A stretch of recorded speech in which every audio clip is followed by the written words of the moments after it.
On est de retour pour le premier show du Grinder en 2020. Merci d'être là en aussi grand nombre. Merci d'avoir écouté nos derniers shows, les 2 premiers, c'est-à-dire de façon aussi nombreuse. Merci à tous ceux qui nous écoutent. Merci à Rod Lustud. Rod Lustud, c'est qui? C'est le rappeur qui fait la chanson thème du Grinder, dans le salon du Grinder. Merci aussi à Christophe Normand, qui est avec nous aujourd'hui. Bon matin, Jeff. Bon matin, bienvenue dans le show du Grinder, dans le salon du Grinder. Merci de m'avoir prêté ton salon, parce qu'habituellement, c'est le salon chez nous, quand j'invite du monde. Là, c'est ton salon chez vous, à Bromont. Fait que bienvenue de toi aussi dans ce cas-là. Ben, merci beaucoup. Je veux qu'on commence à parler des Alouettes. En partant, on va parler des Alouettes. Ta première saison en 2019 avec les Alouettes. Ça a été une grande saison. Tu sais, au Québec, on a senti la vibe. Moi, j'étais à Rouen, là, puis je chantais la vibe. Les Alouettes ont repris le dessus sur l'Impact l'année passée. Pas de Proprio, pas de GM. Comment que les joueurs vivaient ça? Vous autres, on vit ça, puis on s'en fout, entre guillemets, ou vous sentiez qu'il manquait quelque chose en arrière de vous autres? Ben, tu sais, il y a eu une grosse saga avec l'entraîneur-chef, puis tu sais, justement les propriétaires. Je pense que ça a eu un effet de nous souder ensemble en tant que joueurs, parce que l'organisation, le succès de l'organisation part avant tout, je pense, du succès sur le terrain.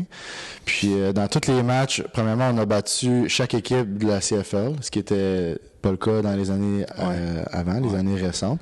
Puis dans pas mal tous les matchs, on était dedans, dans le sens que on avait une chance de les gagner tous.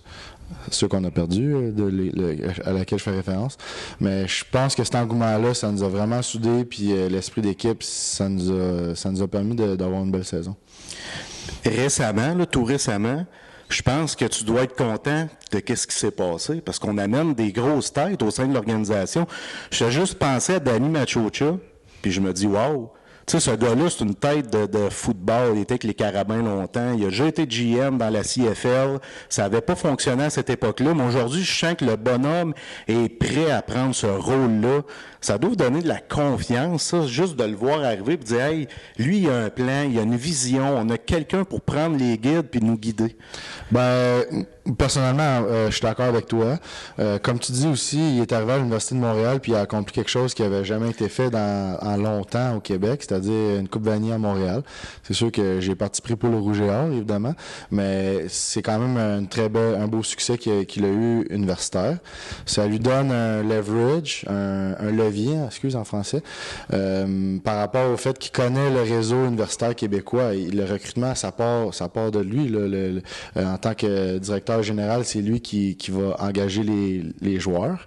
Donc, au Québec, à mon avis, on a le meilleur talent universitaire. Puis, tu sais, en dehors du côté de l'aspect peut-être talent football, c'est des Québécois. Moi, je suis fier d'être Québécois, de parler français. Puis Mario, qui est le président, et Danny sont 2 Québécois. Donc, Mario Cecchini, qui avant ça travaillait dans le domaine des médias. Puis moi, j'ai entendu juste du bien de Mario Cecchini, sincèrement. Là, je viens pas ici pour flatter personne, mais c'est la réalité. Fait que tout le monde est content pour les Alouettes parce qu'on s'en va à un autre niveau. Tu sais, Kerry Jones, c'est votre coach. Ouais. C'est lui que vous voulez, je pense. Il a rallié les troupes, là, Kerry Jones. Puis on voyait son attitude lors des entrevues, puis après la saison. On a vu des gars se broyer dans les bras, puis tout ça. C'était beau à voir. Là. Tu dois avoir hâte que ça recommence déjà, j'imagine. Ouais, définitivement. Tu sais, je le répète, là, l'esprit d'équipe était malade dans l'équipe. Puis comme tu dis, ça part de Kahari. Lui, il est souriant. Il danse sur le bord du terrain avant les matchs. Tu sais, ça, c'est des petits exemples. Il gère les pratiques d'une façon... en anglais, on dit player's coach. Tu peux le dire qu'en anglais, il n'y a pas de problème. Bon. Puis... c'est-à-dire il a été joueur pendant longtemps, il comprend les pratiques, l'énergie que ça demande, puis ça a vraiment un effet sur les joueurs, je dirais. Je le répète, c'était ta première année avec les Alouettes, tu as signé avec les Alouettes l'année passée, numéro 38, centre arrière, 28 ans. Ouais. Tu dois être content de revenir chez vous. Ah, définitivement. Là, j'ai été quand même 4 ans dans l'Ouest. Le football était bien. J'ai adoré mon expérience à Winnipeg. Mais c'est sûr que de revenir à la maison ici, je suis proche de ma famille. Ma famille est là à tous les matchs. Ça fait une grosse différence pour moi. Puis il me reste encore une année, puis il me reste beaucoup de succès à venir avec l'équipe. Tu as passé 3 ans à Winnipeg. C'est eux qui t'ont drafté. Ouais. 33e au total, si ma mémoire est bonne. Ouais. Puis après ça, tu as joué avec les Eskimos. Ouais. Tu as eu un certain succès à Winnipeg. Mm-hmm. Avec les Eskimos, ça se peut-tu que ça a été plus difficile un petit peu? Y a-tu eu une adaptation qui s'est pas fait ou... tu sais, je ne sais pas, j'écoutais tes interviews, je lisais des choses que tu as dit. Il y a peut-être un déclic qu'il n'y a pas eu, ça se peut-tu? Oui, exactement. L'ambiance dans l'équipe et avec les entraîneurs n'était pas la même, pour mettre ça comme ça. Ouais. Ça avait surtout rapport à la langue. On le voit dans les nouvelles. Comment le rock, qu'ils appellent ça, là, le Rest of Canada, l'opinion qu'ils ont des Québécois. Puis j'ai vécu un petit peu ça dans le sport. T'sais. Mais regarde, en même temps, je me ramasse avec les Alouettes en 2019, en février. Donc, c'est terminé, ça, pour moi. Là, j'ai tourné la page. Comme mon chum Derek Aucoin me dit souvent, on flush le caca, on oublie ça, puis on recommence à neuf. Ah ouais, exactement. C'est exactement ça. Puis on va revenir un petit peu à arrière. Une couple d'années, 2012-2013. Okay. C'était-tu des belles années, ça? Ouais, vraiment. L'Université Laval, là, c'était vraiment toute une aventure, tu sais, pour moi partir moi je viens de la Montérégie, pour partir à Québec en appartement, tu sais, j'ai vraiment développé des belles relations à Québec, puis ces années-là, les années Coupe Vanier, c'était vraiment cool. Là. 2 Coupes Vanier. Ouais, exactement, back-à-back. Dans le fond, en 2011, on a joué l'Université McMaster. On a perdu, je pense, c'était-tu en 3e prolongation à Vancouver. OK. C'est défaite crève-cœur. Fait que là, quand on est arrivé en 2012, encore contre McMaster, à Toronto, on avait le couteau dans les dents. Là. On était prêts. Puis vous avez gagné. Exactement. Répété en 2013. 2013, là, c'était contre Calgary à Québec. Ça aussi, c'était vraiment des beaux souvenirs. Puis, tu sais, ce qu'il y a au Rouge et Or, c'est ce qu'ils mettent en place, les coachs, c'est un sentiment de fierté. On travaille fort tous ensemble. Fait que, tu sais, vraiment, j'en retiens du positif. Là. Si je te demande de me dire un mot au sujet de Glenn Constantin, ça serait quoi? Un mot? Un mot ou une phrase, ou tu sais, quelque chose qui le résume rapidement. Là. Quel genre de personne c'est? C'est-tu un papa coach? C'est-tu un gars qui est strict? C'est-tu, tu sais, avais-tu une relation particulière avec lui? J'avais pas de relation particulière avec lui, mais tu sais, ça part de Glenn, là, c'est-à-dire qu'il met en place un environnement pour le succès avec les joueurs. Qui fait que, regarde, le Rouge et Or, honnêtement, je lance ça de même, mais c'est probablement l'équipe de football universitaire de la décennie. Là, c'est très big. Là. Les années 2000, depuis c'est-tu la décennie? Oui, la décennie. Depuis la première Coupe Vanier, là, ça fait, je pense que ça fait 13-14. Regarde, c'est à tous les 2 ans. Là. Fait que, je veux dire, chapeau à lui. Là. Il n'y a pas autant de succès dans aucun sport universitaire au Canada. Puis même, on pourrait peut-être comparer ça aux États-Unis, là, quasiment. Là.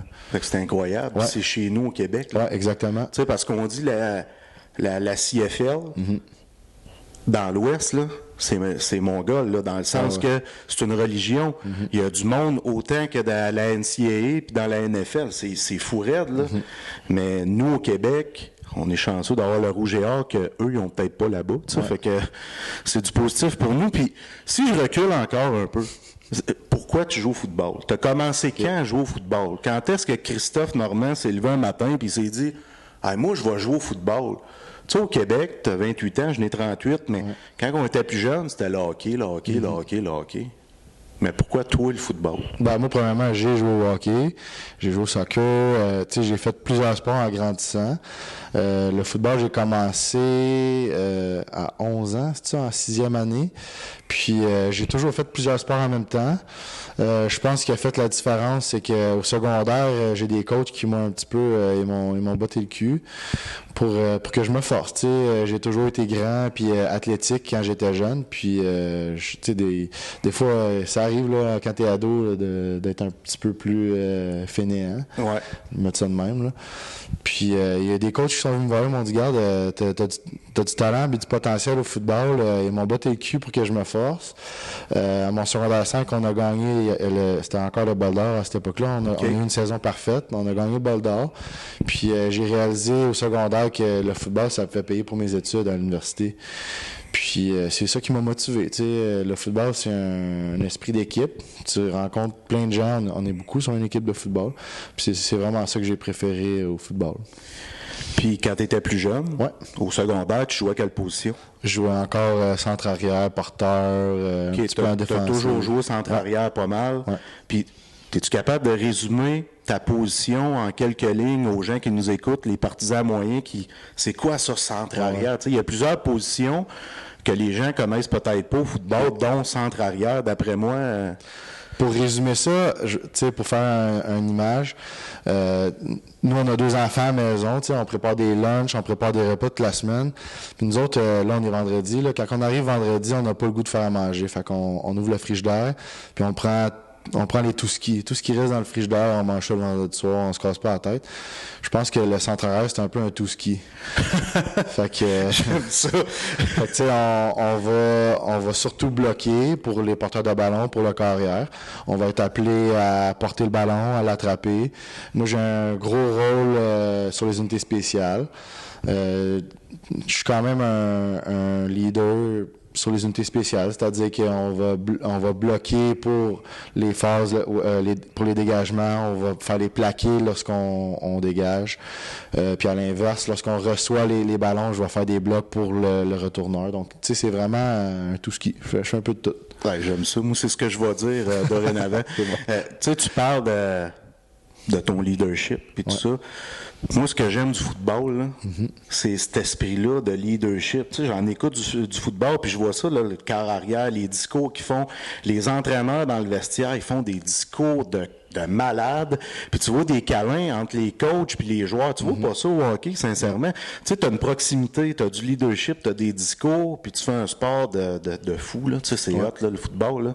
Je trouve ça extraordinaire, puis chaque fois que quelqu'un me parle de leadership, j'ai des frissons. C'est comme une passion pour moi, le leadership. J'aime ça, parler avec des leaders. Pourquoi tu es un leader? Pourquoi tu es un leader? Pourquoi tu te considères un leader? Ben, d'abord, je suis pas quelqu'un qui est très vocal, tu sais, c'est-à-dire qui crie ou qui fait les discours avant match. Moi, je crois que je mène par exemple. C'est-à-dire, je travaille fort, je suis tout le temps dans les premiers arrivés. Moi, j'arrive au stade, il doit être à peu près 6h45, je me rends au gym tous les matins, puis je suis dans les derniers parties le soir aussi, après les pratiques. Ensuite, je pense qu'avec les Alouettes, j'ai développé un leadership qui était différent aussi de les autres années. C'est-à-dire que l'ambiance dans un vestiaire, ça se crée. Ça se fait pas toute seule. Puis, je te donne un exemple concret. Ce qu'on a fait, on a parti le club 514. Fait que tous les matchs à domicile, dans le fond, la journée avant, c'est comme des journées où on marche. Fait qu'on va on va faire du film sur notre semaine, sur notre adversaire. Là, ensuite, on va aller sur le terrain, puis on va simplement marcher. Puis dans le vestiaire, avec les spécialistes, avec Boris puis Martin, c'était mes complices. Quand on terminait les rencontres, on avait à peu près 20 minutes, 30 minutes avant d'aller au terrain. Puis dans le vestiaire, dans le fond, on est dans le sous-sol du stade olympique, on fermait les lumières, on partait à la disco, tu sais, on avait la musique, les lumières, le décor, puis je pense que les boys, les gars, ils embarquaient beaucoup, tu sais, là, ça dansait. Ça crée un sentiment d'appartenance. Ben oui, c'est ça, tu sais, puis là, nous autres, on a appelé ça Club 514, fait que, tu sais, ça, c'était un peu, c'était simplement pour créer de l'ambiance, pour qu'on ait du fun ensemble. Puis ça a été ça un petit peu toute l'année 2019. Notre succès, c'était d'avoir du fun ensemble, de retrouver la passion de jouer au football à Montréal. J'aime ça, j'aime beaucoup ça. Tu parles de Boris puis Martin, c'est des chums. Ouais. Ultimate Football, Ça, c'est un programme qui est fait par les Alouettes. Ouais. Je pense que c'est la 3e saison ou quelque chose comme ça. Ouais, je pense. La 3e année, je suis plus certain.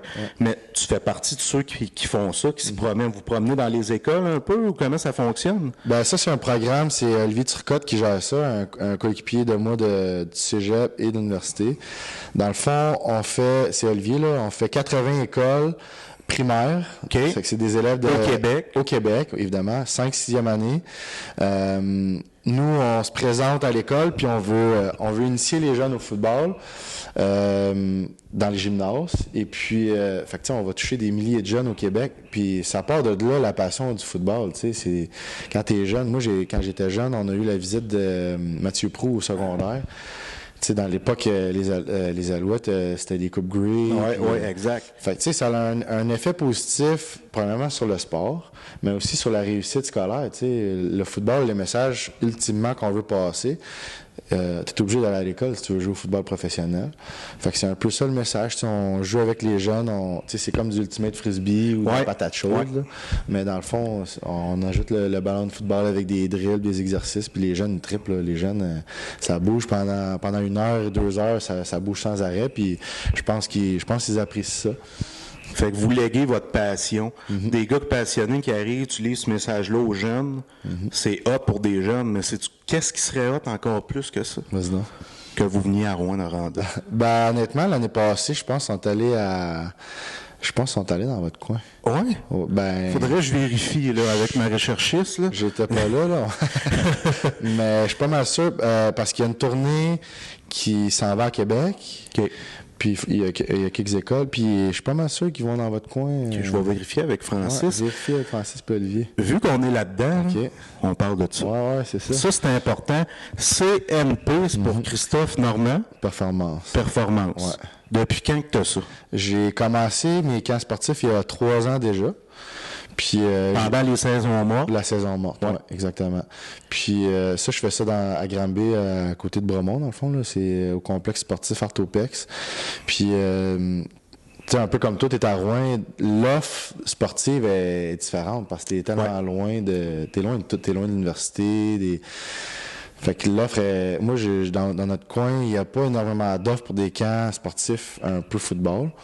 Puis j'ai parti il y a 3 ans, j'avais une quinzaine de jeunes. 2019, on était 25. Puis là, ben, j'ai eu l'effet Alouette cette année. On est 110 jeunes à mon camp cette année. Ouais. C'est fort, l'effet Alouette, hein? Ouais, définitivement. Puis pour rajouter à ça, le gouvernement a lancé un programme pour les écoles secondaires publiques. Ils veulent inciter les jeunes à faire de l'activité parascolaire, de l'activité physique. Puis j'ai 65 jeunes grâce à l'école J.H. Leclerc qui participent gratuitement. C'est l'école qui fournit l'inscription. Fait que tu sais, ce programme-là, en passant, ça va se... Là, c'est certaines écoles. L'année prochaine, c'est une majorité d'écoles au Québec. Fait que il y a des projets qui s'en viennent en 2021. OK. Ouais. Puis ça se passe à partir de quand? Je fais ça en janvier. Cette année, c'est janvier-février sur 8 semaines. J'ai 110 jeunes pendant 8 semaines. Tout du lundi au vendredi, dans le fond? Non, c'est une fois semaine. OK. Ouais. Pendant une fois semaine? Ouais. Pendant 8 semaines, exactement. Tu t'en vas voir les jeunes, puis combien de temps tu passes avec eux? On passe 1h30, c'est sur une surface synthétique, là, intérieure. Ouais. Puis on fait des drills, on fait des exercices, c'est vraiment... sportif, tu sais, pas juste football. On va attraper, on va lancer, on va faire des déplacements, on va courir. Tu sais, il y a plein de jeux. C'est vraiment trippant. Tu fais-tu des discours aux jeunes ou tu te concentres vraiment là à faire de l'activité physique? Je me concentre sur l'activité physique. OK. Puis les conférences, est-ce que tu en fais? Est-ce que ça pourrait t'allumer à un moment donné d'en faire? Oui, là, on a fait une formation sur les conférences la semaine passée. Puis on commence les conférences bientôt là dans les écoles, ensemble à l'école. Avec ton programme? Non, ça c'est avec les Alouettes. OK, parfait. Ouais. Des problèmes de dos puis de cou? Ouais. T'as consulté un certain Alexandre Côté? Ouais. Ça t'a-tu fait du bien? Oui, ben fait du bien. Lui, ce qu'il fait, c'est qu'il analyse ma posture. Ouais. Puis j'ai certains aspects que je peux travailler. Puis lui m'a donné un plan c'est comme des exercices pour m'aider dans ma posture. C'est des mouvements que je fais durant mes entraînements, durant l'hiver, pour renforcer puis faire de la mobilité dans certaines parties de mon corps, les hanches, le cou, les jambes, tu sais. Ça va m'aider à ramener ma posture. OK, puis t'avais-tu des mal de dos fatigants, des mal de cou, ou tu sais, c'était des mal normaux? Des maux de cou, c'est relié au football. J'ai pas mal tout le temps mal au cou. Tu sais, évidemment, on utilise notre tête, puis je veux dire, c'est des choses qui arrivent au football. Comme dans tous les sports, il arrive des blessures. Des maux de dos, ça m'arrive beaucoup avec l'entraînement parce que j'utilise des charges qui sont assez lourdes. Puis, donc ça, c'est surtout relié à l'entraînement. OK. Dernièrement, j'écoute beaucoup de films de football parce que c'est émotif. J'aime l'émotion. Okay. Puis on voit des séquences de joueurs qui sont en sang, qui s'en vont à la guerre, on veut gagner. C'est ça? Non. Ça, c'est Hollywood. Ouais. Tu sais, je me dis, oui, c'est physique, là, puis ça prend des guerriers là, pour jouer au football, puis des gars qui veulent aller à la guerre. Tu sais, mais je me dis, me semble, c'est trop, là, le bras en sang, puis ça semble que j'ai pas vu ça avec les Alouettes ou en écoutant de la NFL. Là. Non, les techniques puis les façons de jouer ont changé. D'ailleurs, dans mon camp et avec les Alouettes, avec Olivier, on a fait des cliniques en famille pour le football, pour démontrer que le football a évolué puis qu'il est rendu sécuritaire. D'ailleurs, je mentionne mon camp, il y a des drills, les jeunes, ils travaillent avec Morad Kellal, qui s'appelle, c'est un coach de rugby dans la région ici, pour enseigner comment plaquer comme il faut puis utiliser notre tête correctement pour pas faire des commotions, des bobos. Ça, c'est la première des choses. Deuxième des choses, je prends exemple sur nous autres aux Alouettes puis dans la CFL, ils ont beaucoup de règlements sur comment on pratique. Parce que on pratique beaucoup, mais on joue beaucoup moins, tu sais. Puis quand on pratique, on n'a pas d'équipement, on a juste notre casque. Fait que ça te force à avoir une belle posture, utiliser tes bras, utiliser tes mains. Donc, à plaquer pour pas se blesser. Oui, exactement. Tu sais, ou simplement toucher le porteur d'une façon, dans une position qui est sécuritaire et non le plaquer. Tu sais. Fait que ça, c'est aux Alouettes. Puis pour terminer, au secondaire, tu sais, quand tu joues au secondaire, on parle beaucoup de commotion, etc. Les joueurs pèsent en moyenne 50 livres et plus et moins, tu sais, je vais formuler ça. Les joueurs sont en moyenne 50 livres de moins quand tu arrives professionnel. Ouais. La force d'impact est vraiment en moins. Puis on l'enseigne, les techniques, comment plaquer correctement. Et puis je pense qu'il y a eu un gros débat autour des commotions cérébrales, mais dans tous les sports que tu vas faire, où là on est l'hiver, si tu marches, si tu descends les marches puis ils sont glissantes puis tu n'as pas de sel dedans, tu peux tomber puis te faire mal. Ben oui. Il va avoir des blessures. Tu sais, puis quand tu fais du sport, là, faut-tu t'attendre à te faire mal? Ben oui. Tu sais, sincèrement, moi, je courais déjà, là, il y a 3-4 ans. Okay. J'avais mal partout, mais si je cours pas, j'aurai pas mal, puis je vais prendre de la bédaine, là. Tu sais, tu comprends? Exactement. Le plaisir de faire du sport, normalement, surpasse la peur d'avoir des blessures. Exact. Tu sais, que ce soit au hockey, au basket, au football, tu vas te blesser. Exactement. Tu sais, t'as beau essayer de protéger ton enfant, puis c'est normal, je suis père de famille, mais il faut que tu comprennes aussi que dans le sport, tu vas apprendre en te faisant mal. Ça fait partie du sport. Fait que moi, ça me choque quand on vient me parler si, ça, par rapport à un sport X, là, j'ai bien de la difficulté avec ça, personnellement. Je suis totalement d'accord. Et tu vois, on est en harmonie. On va parler un peu d'NFL. OK.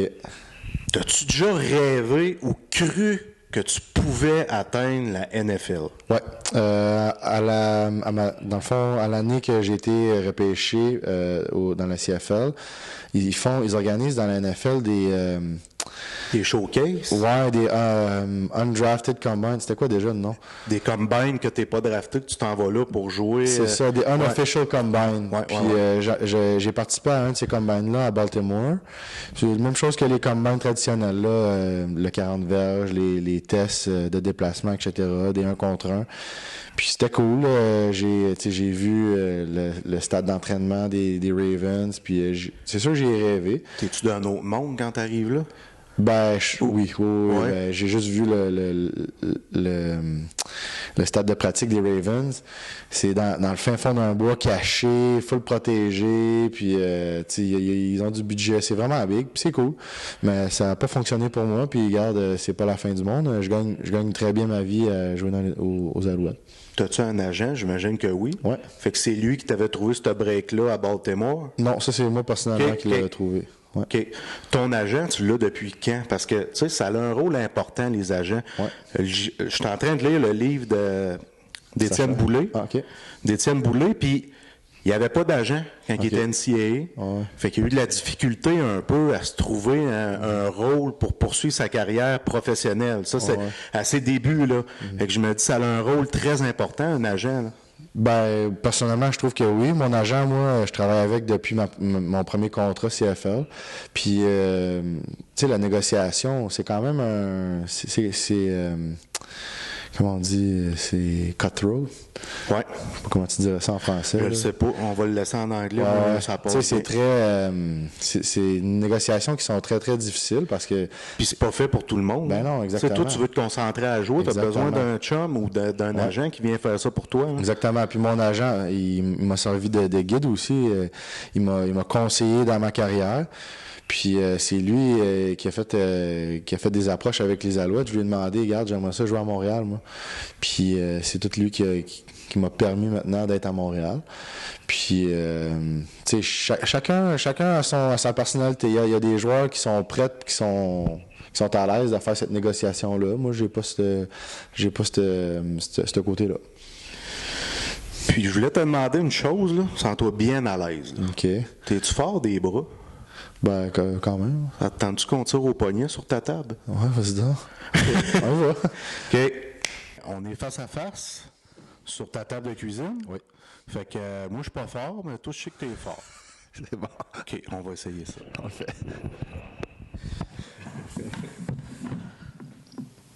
Prêt? Prêt, pas prêt. OK, go. Je suis sûr que tu forces pas. Tu forces pas. Ah, ça va bon.